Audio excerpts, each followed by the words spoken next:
സൗദിയിൽ media one സംഘടിപ്പിക്കുന്ന media one മബ്രൂക്ക് Gulf ടോപ്പേഴ്സിന് ദമാമിൽ തുടക്കമായി.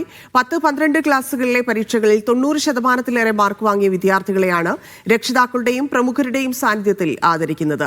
നാളെ റിയാദിലും അടുത്തയാഴ്ച ജിദ്ദയിലും മബ്രൂക്ക് എത്തും. Media one മബ്രൂക്ക് Gulf toppers അവാർഡിന്റെ Saudi തല എഡിഷന് ഇന്ന് ദമാമിൽ പ്രൗഢഗംഭീരമായ പരിപാടികളോടെ തുടക്കം കുറിച്ചിരിക്കുകയാണ്. ദമാം ലുലു മാളിലാണ് പരിപാടി നടന്നുകൊണ്ടിരിക്കുന്നത്.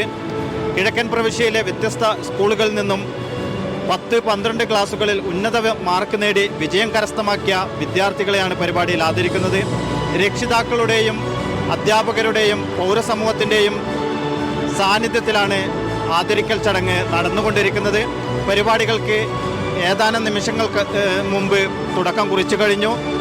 അക്കാദമിക രംഗത്തെ പ്രഗത്ഭരായിട്ടുള്ള വ്യക്തിത്വങ്ങളാണ് പരിപാടിയിൽ അതിഥികളായിട്ട് പങ്കെടുക്കുന്നത്. അതുപോലെ തന്നെ Dammam Indian school, Jubail Indian school, സ്വകാര്യ സ്കൂളുകളായ Al Muna international Indian school, Al Khozama international Indian school, Dunes school എന്നിവിടങ്ങളിൽ നിന്നുള്ള വിദ്യാർത്ഥികളാണ് അവാർഡുകൾ, ആദരങ്ങൾ ഏറ്റുവാങ്ങുന്നത്. 12ാം ക്ലാസ്സിൽ നിന്നും പഠനം പൂർത്തിയാക്കി നാട്ടിലേക്ക് മടങ്ങിയ വിദ്യാർത്ഥികളുടെ രക്ഷിതാക്കളും പരിപാടിയിൽ പങ്കെടുത്തുകൊണ്ട് വിദ്യാർത്ഥികൾക്ക് വേണ്ടി അവാർഡുകൾ ഏറ്റുവാങ്ങുന്നുണ്ട്. ഇന്ന് ദമാമിലെ പരിപാടി പൂർത്തിയാക്കിയതിന് ശേഷം നാളെ റിയാദിലാണ് മബ്രൂക്ക് ടോപ്പേഴ്സ് അവാർഡിൻ്റെ 2ാം എഡിഷൻ സൗദി തല പരിപാടി നടക്കുന്നത്.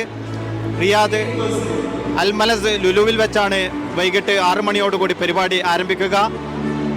റിയാദ് മബ്രൂക്കിൻ്റെ 3ാം ഘട്ട പരിപാടി ജിദ്ദയിൽ അടുത്ത ആഴ്ച നടക്കും. ദമാമിലെ പരിപാടികൾ പ്രൗഢമായ പരിപാടികളോടുകൂടി നടന്നുകൊണ്ടിരിക്കുകയാണ്.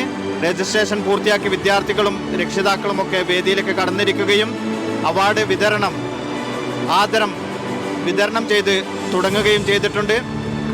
120ഓളം വിദ്യാർത്ഥികളാണ് ദമാമിൽ നിന്നും വ്യത്യസ്ത സ്കൂളുകളിൽ നിന്നായിട്ട് പരിപാടിയിൽ പങ്കെടുക്കുന്നത്. അതോടൊപ്പം അവരുടെ രക്ഷിതാക്കളും അധ്യാപകരും സ്കൂൾ പ്രിൻസിപ്പൽമാരും മറ്റും പരിപാടിയിൽ സംബന്ധിക്കുന്നുണ്ട്.